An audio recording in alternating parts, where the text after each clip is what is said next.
નમસ્કાર મિત્રો, સ્વાગત છે તમારું અમારી ચેનલ પર એક નવા વિડીયોમાં। મિત્રો, શરદ પૂર્ણિમાને વર્ષની સૌથી મોટી પૂનમ માનવામાં આવે છે, કારણ કે તે દીપાવલી પહેલાં આવવાની છે અને આ પૂનમનું ઘણું બધું ખાસ મહત્વ હોય છે। જો કોઈ પણ વ્યક્તિ ધન પ્રાપ્તિ કરવા માંગે છે, દરેક મનોકામના પૂરી કરવા માંગે છે, તો તે શરદ પૂર્ણિમાના દિવસે કેટલાક એવા ઉપાયો કરે, જેમ કે શરદ પૂર્ણિમાનો અચૂક ઉપાય, બસ આજે રાત્રે દીવામાં નાખી દો આ રૂપિયાની વસ્તુ, દેવામાંથી મુક્તિ મળી જશે। મુક્તિ આ ઉપાયો ખૂબ જ ચમત્કારી અને ફળદાયી છે। તેથી તમને જણાવી દઈએ કે જે દુનિયાભરના જ્યોતિષ હોય, તાંત્રિક હોય છે, તે બધા જ વર્ષની સૌથી મોટી શરદ પૂર્ણિમાની રાહ જોતા રહે છે મિત્રો, કારણ કે આ કોઈ સામાન્ય પૂનમ નથી હોતી અને આ દિવસે કરેલા દાન પુણ્યથી લાખો અને કરોડો ગણો લાભ પ્રાપ્ત થાય છે। અને મિત્રો, એવું માનવામાં આવે છે કે તમે સવારે ઉપાય કરશો તો તમને સાંજે ફળ મળી જશે, કારણ કે તે ખૂબ જ ચમત્કારી હોય છે। કારણ કે માતા લક્ષ્મી સ્વયં ધરતી પર આવે છે અને પોતાના ભક્તોની દરેક કષ્ટ, મનોકામના, ઈચ્છા પૂરી કરે છે। આથી ભાઈઓ બહેનો, જો તમે આજનો આ વિડીયો પૂરો જોઈ લીધો હોય તો મિત્રો માની લો કે તમારા જીવન પર કોઈ જ ગ્રહણ નહીં લાગે, તમારી દરેક મનોકામના, ઈચ્છા પૂરી થશે। અને વેદો અને પુરાણોમાં જણાવવામાં આવ્યું છે કે શરદ પૂર્ણિમાનો દિવસ ખૂબ જ ખાસ અને ઉત્તમ માનવામાં આવે છે। તો મિત્રો, આ દિવસે કેટલાક એવા સરળ ઉપાય કરી લેવાથી જ તમને લાભ પ્રાપ્ત થાય છે।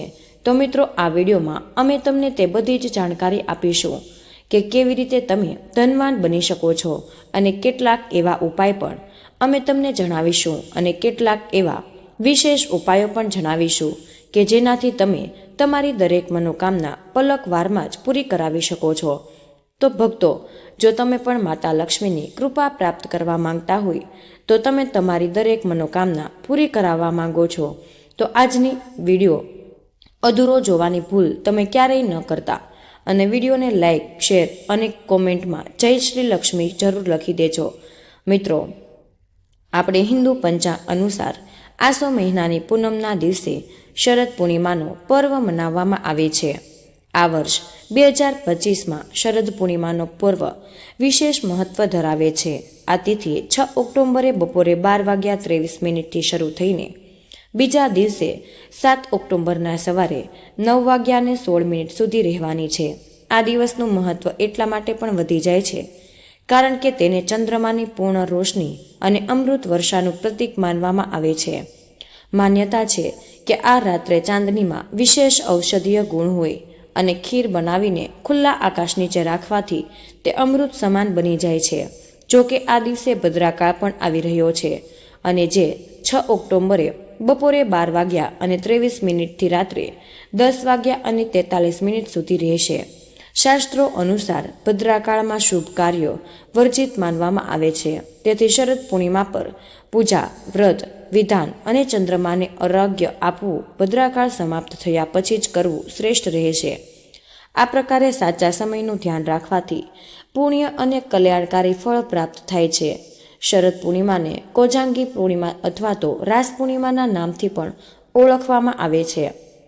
આ મહત્વપૂર્ણ તિથિ છે અને આખા વર્ષમાંથી માત્ર શરદ પૂર્ણિમાના દિવસે જ ચંદ્રમાં 16 કળાઓથી ભરપૂર હોય છે અને ધાર્મિક માન્યતાઓ અનુસાર આ દિવસે આકાશમાંથી અમૃત વર્ષા થાય છે અને શરદ પૂર્ણિમાના દિવસે ચંદ્રમાની પૂજા કરવાની પરંપરા પણ ચાલી આવી છે। એવું માનવામાં આવે છે કે આ દિવસથી શિયાળાની શરૂઆત થઈ જાય છે અને ધાર્મિક ગ્રંથો અનુસાર આ દિવસે ચંદ્રમા ધરતીની સૌથી નજીક હોય છે। ચંદ્રમાની દુધિયા રોશની ધરતીને નવડાવે છે અને પૌરાણિક માન્યતાઓ અનુસાર શરદ પૂર્ણિમાના દિવસે જ માં લક્ષ્મીની ઉન્નતિ થાય છે અને સમુદ્ર મંથનમાંથી થઈ હતી। આ દિવસે માં લક્ષ્મી પૃથ્વી પર ભ્રમણ કરે છે અને ધનની દેવી પોતાના ભક્તો પર કૃપા વરસાવે છે। શરદ પૂર્ણિમાની રાત્રે ચંદ્રમાની ચાંદનીથી આખી ધરતી સરાબોર રહે છે અને અમૃતની વર્ષા થાય છે। આ જ માન્યતાઓના આધારે એવી પરંપરા પણ બનાવવામાં આવી છે કે રાત્રે ચંદ્રમાની ચાંદનીમાં ખીર રાખવાથી તેમાં અમૃત સમાઈ જાય છે અને શરદ પૂર્ણિમાના દિવસે પવિત્ર નદીમાં સ્નાન કરવાની પણ પરંપરા છે। જો તેવું ન કરી શકો તો ઘરમાં પાણીમાં જ ગંગાજળ ભેળવીને સ્નાન કરી શકો છો અને સ્વચ્છ વસ્ત્રો ધારણ કરો. લાકડાની ચોકી પર લાલ રંગનું વસ્ત્ર પાથરો અને આ સ્થાનને ગંગાજળથી પવિત્ર કરો.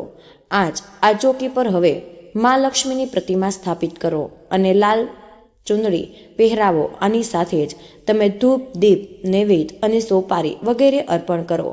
મા લક્ષ્મીની પૂજા કરતા તેમનું ધ્યાન ધરતા લક્ષ્મી ચાલીસાનો તમે પાઠ કરો અને સાંજે ભગવાન વિષ્ણુની પૂજા કરો અને તુલસીના છોડ પાસે ઘીનો દીવો પ્રગટાવો. આની સાથે જ મિત્રો ચંદ્રમાને અધ્ય આપો. ચોખા અને ગાયના દૂધની ખીર બનાવીને ચંદ્રમાની રોશનીમાં રાખો. કેટલાક કલાકો માટે ખીર રાખ્યા પછી તેનો ભોગ લગાવો અને પ્રસાદના રૂપમાં આખા પરિવારને ખવડાવો. અને નારદ પૂર્ણિમા અનુસાર એવું માનવામાં આવ્યું છે કે આ દિવસે લક્ષ્મીમાં પોતાના હાથમાં વર અને અભય લઈને ફરે છે. આ દિવસે મા લક્ષ્મી પોતાના જાગતા ભક્તોને ધન અને વૈભવના આશીર્વાદ પણ આપે છે. સાંજે સોના, ચાંદી અથવા તો માટીના દીવાથી આરતી પણ કરવામાં આવે છે. આખી રાત મહાલક્ષ્મી માનું ધ્યાન અને પૂજા વિધિ કરો. પૂજા અર્ચના કરનાર ભક્તને લક્ષ્મીજીના વિશેષ આશીર્વાદ પ્રાપ્ત થાય છે. તો ચાલો મિત્રો હવે જાણી લઈએ કે કયા ઉપાય છે જે કરવાથી લાભ જ લાભ થાય છે અને ધન દોલતનો લાભ પણ થાય છે, ઐશ્વર્ય આવે છે અને આપણા ઘરમાં સુખ સમૃદ્ધિ આવે અને નવી નવી સફળતાઓ પ્રાપ્ત થાય છે. અને કેવી રીતે તમે તમારા જીવનમાં ધનવાન બનવા માટે આ સરળ ઉપાયો જરૂર કરી શકો છો, જે માત્ર અને માત્ર શરદ પૂર્ણિમાના દિવસે જ કરવામાં આવે છે. તો ચાલો જાણી લઈએ કે ક્યાં છે તે ઉપાયો જેનાથી વ્યક્તિ ખૂબ જ જલ્દી ધનવાન બની શકે છે. અને દરેક વ્યક્તિ આ ઉપાયો કરી શકે છે. દરેક માતા બહેન આ ઉપાયો સાચા હૃદયથી, સાચા મનથી કરે છે તો તેની દરેક મનોકામના, ઈચ્છા ખૂબ જ જલ્દી પૂરી થઈ જાય છે. અને કોઈ પણ મનોકામના કેમ ન હોય, ખૂબ જ જલ્દી પૂરી થઈ જાય.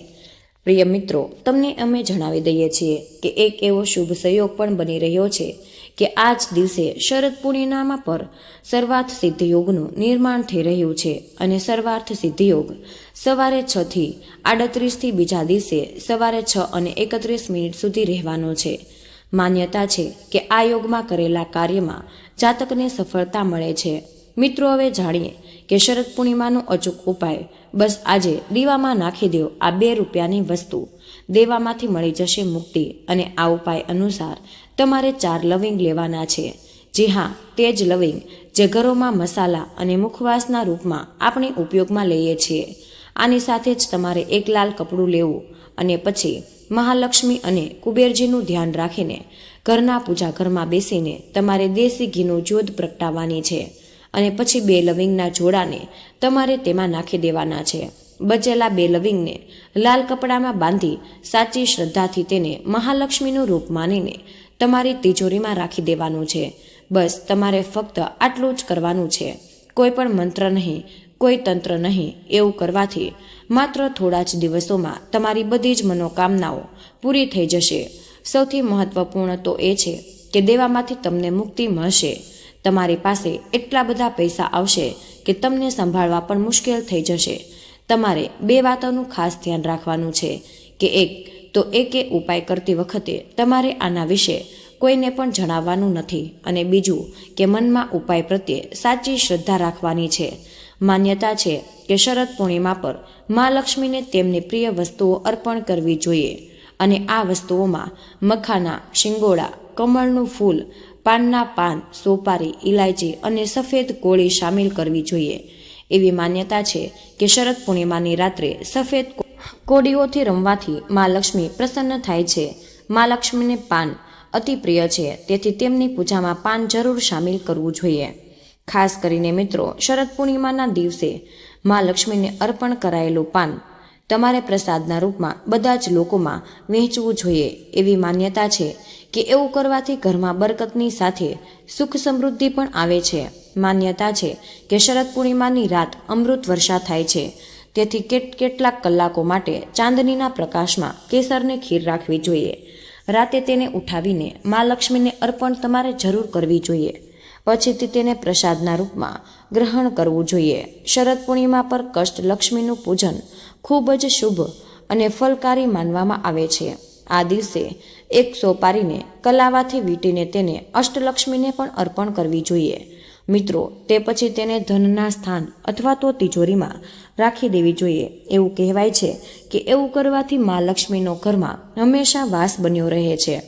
જો કુંડળીમાં ચંદ્રગ્રહણ છે તો મિત્રો આ દિવસ તેને હટાવવાનો સૌથી સારો એવો દિવસ માનવામાં આવે છે.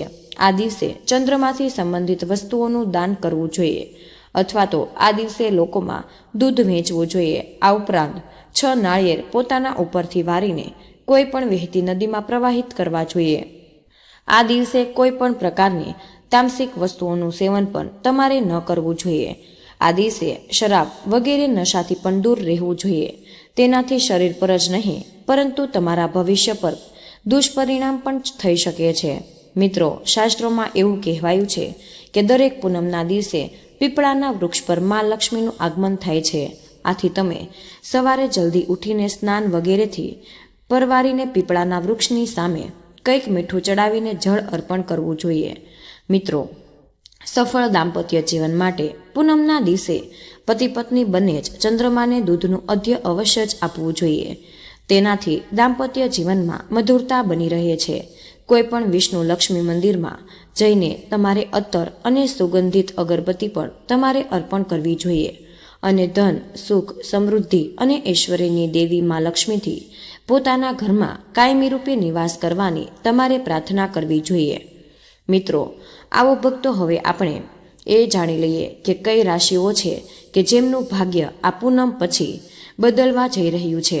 મિત્રો, તેમના માટે જીવનમાં ખુશીઓ જ ખુશીઓ આવવાની છે અને દરેક મનોકામના ઈચ્છા પૂરી થશે. તો ચાલો જાણીએ 12 રાશિઓના પ્રભાવશાળી ઉપાયો વિશે, જેને શરદ પૂર્ણિમાના દિવસે કરવાથી 12 રાશિઓનું નસીબ ચમકી શકે છે. મેષ રાશિ. શરદ પૂર્ણિમાના દિવસે 7 થી 11 કન્યાઓને ખીરનો પ્રસાદ આપો. જીવનમાં સુખ, શાંતિ અને સમૃદ્ધિ બની રહેશે. દાંપત્ય જીવનમાં પરેશાનીઓ પણ ઓછી થઈ જશે. વૃષભ રાશિ. ગરીબોને દહીં અને ગાયના ઘીનું દાન કરો. જીવનમાં સુખ સમૃદ્ધિનો વાસ થશે અને ધન પ્રાપ્તિની રાહમાં તમે આવકી બધાઓ જ પણ સમાપ્ત થઈ જશે. મિથુન રાશિ. ગરીબોને દૂધ અને ચોખાનું દાન કરો. વેપારમાં ફાયદો પણ થઈ શકે છે. ધનલાભ થવાની સંભાવના પણ વધી શકે છે. કર્ક રાશિ. જે લોકોનું મન હંમેશા બેચેન રહે છે તેઓ ગરીબોને મિશ્રીવાળા દૂધનું દાન કરો. તેમને માનસિક શાંતિ મળશે અને ખરાબ સ્વાસ્થ્યમાં પણ સુધારો થશે. સિંહ રાશિ. જે લોકોની આર્થિક સ્થિતિ સારી નથી તેઓ કોઈ પણ મંદિરમાં ગોળનું દાન કરી શકે છે અને કુંડળીમાં ગ્રહોની સ્થિતિ મજબૂત બનાવી શકે છે, જેનાથી આર્થિક સ્થિતિમાં સ્થિરતા આવશે. કન્યા રાશિ. કન્યાઓને ખીર જરૂર આપો. માતા લક્ષ્મીના આશીર્વાદ મળશે, જેનાથી ધન પ્રાપ્તિની રાહમાં આવતી બાધાઓ સમાપ્ત થઈ જશે. તુલા રાશિ. ગરીબોને દૂધ, ચોખા અને ઘીનું દાન જરૂર કરો. તમને ધન અને ઐશ્વર્યની પ્રાપ્તિ થઈ શકે છે. વૃશ્ચિક રાશિ. લાલ રંગની વસ્તુઓનું દાન કરો અને કુંડળીમાં મંગળની સ્થિતિ મજબૂત થાય છે, જેનાથી જીવનમાં સુખ, શાંતિ અને સમૃદ્ધિનો વાસ થશે. ધનુ રાશિ. આ શુભ દિવસે ચણાની દાળનું પણ દાન તમારે જરૂર કરવું જોઈએ. આત્મવિશ્વાસમાં વૃદ્ધિ થશે અને ધનલાભ પણ થઈ શકે છે.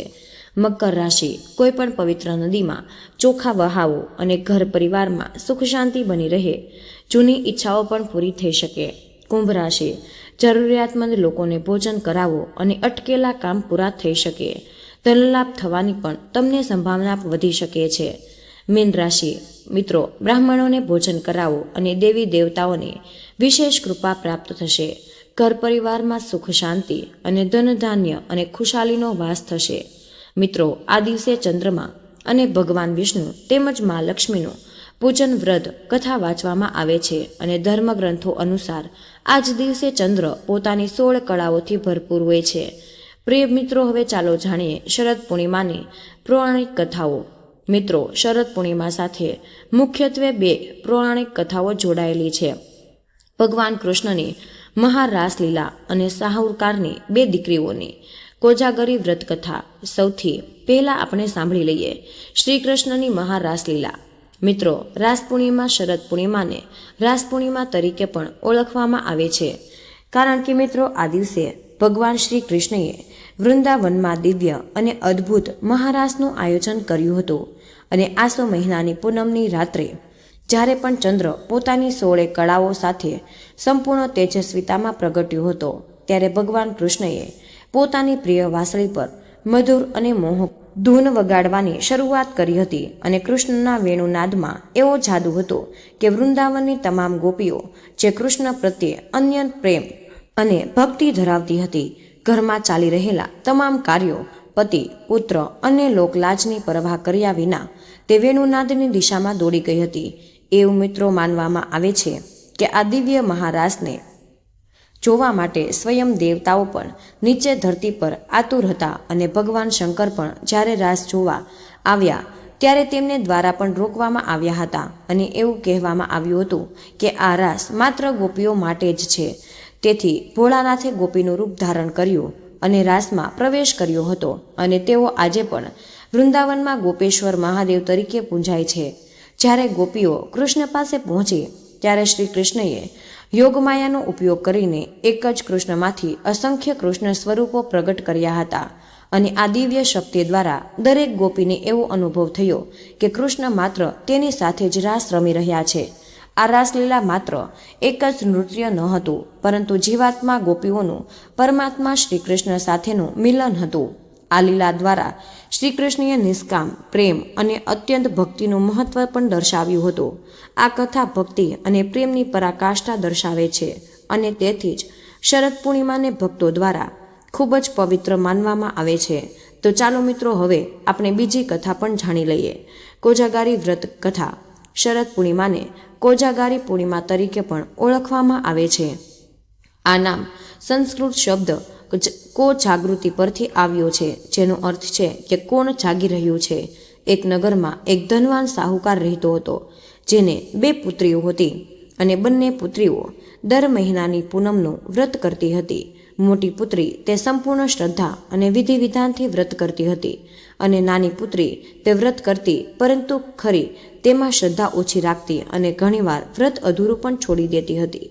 લગ્ન પછી મોટી પુત્રીને સ્વસ્થ અને સુખી સંતાનો થયા, જ્યારે નાની પુત્રીના સંતાનો જન્મતાની સાથે જ મૃત્યુ પામતા હતા અને નાની પુત્રી ખૂબ જ દુઃખી થઈ અને એક સંત પાસે ગઈ અને સંતે તેની સમસ્યા સાંભળીને કહ્યું કે તે હંમેશા અધૂરા વ્રતનું જ ફળ છે.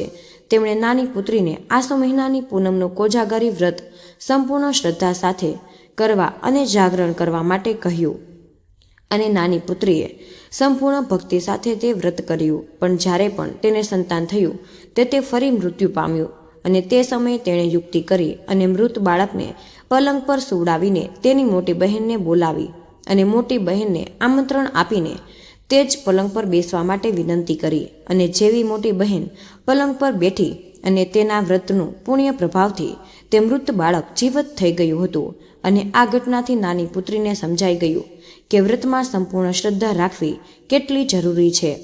અને એવું માનવામાં આવે છે કે આ રાત્રે માતા લક્ષ્મી પૃથ્વી પર ફરે છે અને જોવે છે કે કોણ જાગી રહ્યું છે, કે જે ભક્ત આખી રાત જાગરણ કરીને ભક્તિ, પૂજા કે સત્કર્મ કરે છે તેના પર માતા લક્ષ્મી પ્રસન્ન થઈને ધન, વૈભવના આશીર્વાદ વરસાવે છે. તો મિત્રો, આ કથા શરદ પૂર્ણિમાના વ્રતની શક્તિ અને માતા લક્ષ્મીના આશીર્વાદનું મહત્વ દર્શાવે છે. તો મિત્રો, આ હતી ખૂબ જ મહત્વપૂર્ણ માહિતી છે. આથી કમેન્ટ બોક્સમાં જય શ્રી કૃષ્ણ તમે અવશ્ય જ લખી દેજો. તમને વિનંતી છે કે હજુ સુધી જો અમારા વિડીયોને લાઇક ન કર્યો હોય તો વિડીયોને લાઇક કરી તમે વિડીયો કયા શહેરમાંથી જોઈ રહ્યા છો તે અમને કમેન્ટમાં જરૂર જણાવજો. જય શ્રી કૃષ્ણ. રાધે રાધે. ધન્યવાદ. વિડીયોને અંત સુધી જોવા બદલ આપનો ખૂબ ખૂબ જ આભાર.